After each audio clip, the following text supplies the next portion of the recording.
tes pensées. On a commencé il y a des dimanches.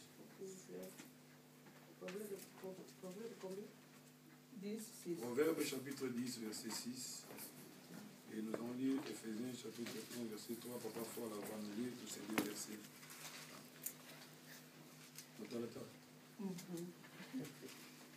Je lis au nom de Jésus.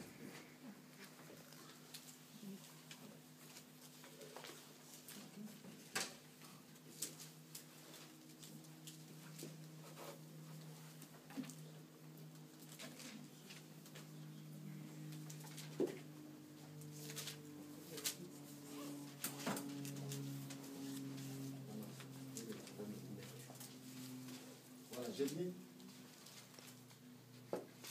le livre des Proverbes 10, 6.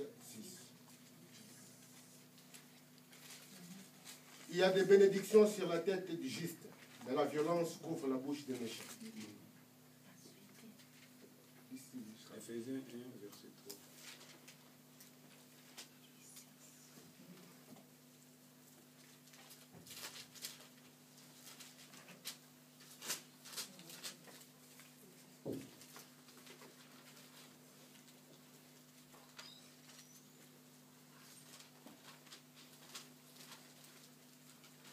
Ephésiens 1, verset 3 nous dit: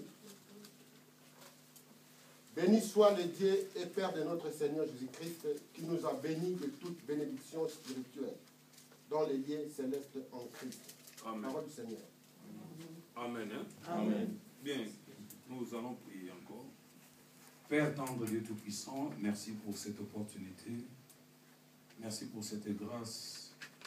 Et merci pour tout, Seigneur. Nous voici devant ta table éternelle de gloire. Nous voulons être nourris, mon Dieu, seul par toi, les dieux véritables.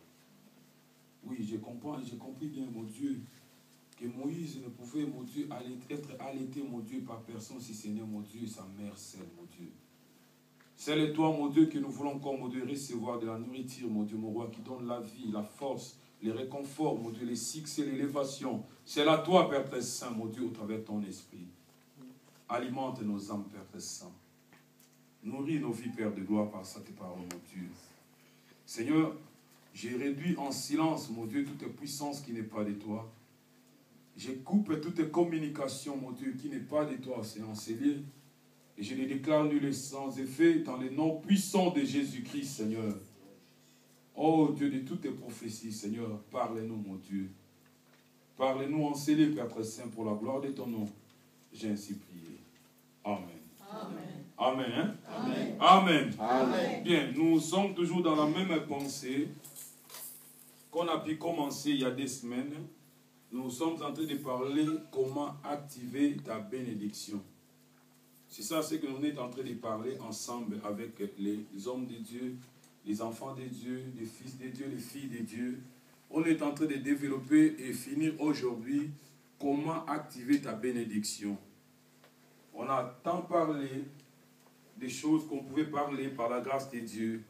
Mais ce qui est important, Dieu nous met à cœur, Dieu met dans notre cœur le souci de démontrer aux enfants de Dieu, au peuple de Dieu, comment la bénédiction qui est sur ta tête, comme nous venons de lire, la Bible dit, il y a la bénédiction sur la tête des justes. Cette bénédiction qui est sur ta tête. Comme la Bible veut nous dire que nous sommes bénis de toutes sortes de bénédictions dans les lieux célestes, spirituels et dans les lieux célestes en Jésus-Christ. Comment tu peux maintenant matérialiser cette bénédiction qui est sur ta tête?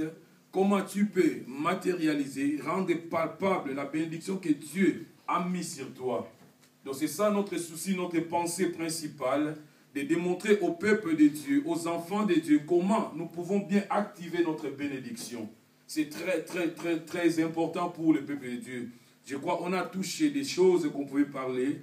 Et peut-être pour votre rappel, on a touché 3 choses le dimanche passé, en disant que pour que tu puisses activer réellement ta bénédiction en toi, la première des choses, nous devons avoir la connaissance. Oui. Parce que faute de connaissance, c'est beaucoup perdre. C'est ce que je disais qu'il y a aujourd'hui les gens qui font des quais, des 100 mètres à genoux pour aller devant des chefs spirituels pour les bénir. Voilà, c'est de l'ignorance qui fait tout ça. Mais quand la personne a la connaissance, il va bien agir. Le livre de Daniel dit ceci: ceux qui connaîtront leur Dieu agiront avec fermeté. C'est ça. Donc l'ignorance fait que nous ne comprenions pas ce qui est sur nous. L'ignorance fait que nous ne comprenions pas comment matérialiser ce que Dieu nous a donné. Bien, mais c'est ce que je disais, que nous devons changer notre langage étant des enfants de Dieu. Nous devons changer notre langage. Un enfant de Dieu ne parle pas de langage négatif parce que sur nous, il y a une bénédiction. Amen. Donc pendant que tu es en train de parler de négativité, tu es en train d'inciter ce Dieu qui a mis une bénédiction sur toi, mais tu ignores cela. C'est pour ça que nous devons changer notre langage. Quand nous parlons, nous devons parler de la positivité. Si aujourd'hui ça ne tient pas, demain ça va aller. C'est ça ce que nous devons comprendre à Dieu. Dieu n'échoue jamais. Et comme Dieu n'échoue jamais, nous aussi, nous n'allons pas échouer. Amen. La Bible dit que nous sommes plus que vainqueurs par celui qui nous a aimés. C'est ça ce que nous devons garder en nous. Et c'est ça ce que nous devons marcher ensemble avec nous. Nous devons enlever l'ignorance en nous. Nous devons connaître que sur nous, sur ma tête à moi, il y a une bénédiction. Peut-être le temps n'est pas encore accompli, mais sur moi, il y a une bénédiction. C'est pour cela que Paul disait ceci à Timothée, dit que personne ne blague avec ta jeunesse.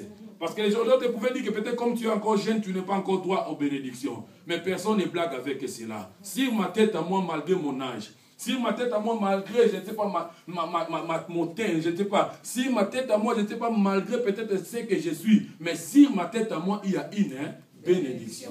C'est ça. Si les enfants de Dieu parviennent à comprendre ces choses, nous irons plus loin. Et l'Église de Dieu n'aura jamais à souffrir de telles petites choses encore dans notre vie. Nous n'aurons jamais à souffrir de telles petites choses dans nos maisons, partout où nous sommes. Quand je marche dans ma vie, je dois savoir une chose, que dans ma tête à moi, il y a une bénédiction. Écoutez, David, un jour, il était dans des difficultés. Pendant qu'il était dans des difficultés, il était vraiment dans des difficultés sérieuses. Mais il a dit quelque chose, il dit, quand je marche dans la vallée de l'ombre de la mort. Moi, David, quand je marche dans la vallée de l'ombre de la mort, je ne crains jamais. Il avait la connaissance que Dieu était avec lui. Il dit, je ne craindrai jamais. Pourquoi? Parce que le Seigneur est avec moi. Voilà. Quand il y a la connaissance, même si je marche dans la vallée de l'ombre de la mort, je ne craindrai jamais parce que je sais qu'il y a quelqu'un qui est avec moi. C'est ça ce qui est très important. Il dit, ta roulette et ton bâton me rassurent. Oh, c'est ça. Amen. Et c'est ça entre. Amen. Ta roulette et ton bâton me rassurent. Même si je vais tomber, ça va me rassurer. Donc je ne tomberai pas. Même si je marche dans la vallée de l'ombre de la mort, c'est ce qui est très important, bien aimé. La première des choses pour activer ta bénédiction, tu dois vraiment avoir la connaissance de ce qui est sur toi. Alléluia. Aujourd'hui, il y a des gens qui achètent des bénédictions. Gloire à Dieu. Aujourd'hui, il y a des gens, je ne sais pas, qui font des pratiques et pratiquants pour acheter des bénédictions, pour avoir des bénédictions. Gloire à Dieu. Mais c'est de l'ignorance qui fait que tu peux faire cela. Pourquoi? Parce que tu ne sais pas sur ta tête, il y a une bénédiction. La Bible dit, sur la tête du juste, il y a la bénédiction. À l'impératif. Amen. Et Paul bénit Dieu, il dit, béni soit notre Dieu, béni soit notre Dieu. Pourquoi? Parce qu'il nous a bénis de toutes sortes de bénédictions spirituelles en Jésus-Christ. Il bénit seulement Dieu parce qu'il a compris que c'est quelque chose qui est vrai. Il bénit les autres parce qu'il a approuvé cela que nous sommes bénis de toutes sortes de bénédictions. Il bénit premièrement Dieu, dit, oh béni soit notre Dieu. Parce qu'il a répandu cette bénédiction sur nous. Nous sommes bénis, bien aimés. Ce qui reste seulement, c'est d'être matérialisé. C'est ce qu'il disait, nous ne sommes pas comme des sorciers qui ont des avions la nuit, ils n'ont rien la journée. Mais nous sommes là. Ce qui est matériel spirituel sera aussi matériel. Le vrai combat dans ce monde où nous sommes, comment dans le monde spirituel pour être dans le monde physique. Si spirituellement tu n'es pas fort, physiquement tu ne seras pas aussi fort. C'est pour cela les gens, je ne sais pas, des magistrats, des présidents, tout ça, pour être fort devant leur pays, pour diriger bien, ils doivent faire des contrats, des pactes, des pactos devant, je ne sais pas, les satans, pour être fort devant le peuple de Dieu. Mais écoutez, il y a quelqu'un qui est plus fort que tout le monde. Oh, c'est pour cela, bien aimé, tellement que tu es béni déjà spirituellement, physiquement la bénédiction n'est rien. C'est pour cela que David dit ceci, le bonheur et la grâce m'accompagneront. Parce qu'il savait que c'est quelque part. C'était cela pour lui. Il dit, le bonheur et la grâce m'accompagneront. Mais moi, j'habiterai seulement dans la maison de l'Éternel. Sois seulement dans la parole. Et le bonheur et la grâce seront tes esclaves. C'est ça ce qui est très important dans notre vie. Nous devons vraiment comprendre, avoir la connaissance de ce qui est sur nous. Donc la première des choses, si tu veux activer ce que Dieu a mis sur toi. La première des choses, si tu veux activer ta bénédiction à toi, tu dois avoir la connaissance que sur toi, il y a la bénédiction. Amen. Il ne faut jamais être derrière des gens, bien aimés. Il y a des gens qui acceptent de décevoir Dieu. Ils acceptent de décevoir Dieu pour satisfaire des hommes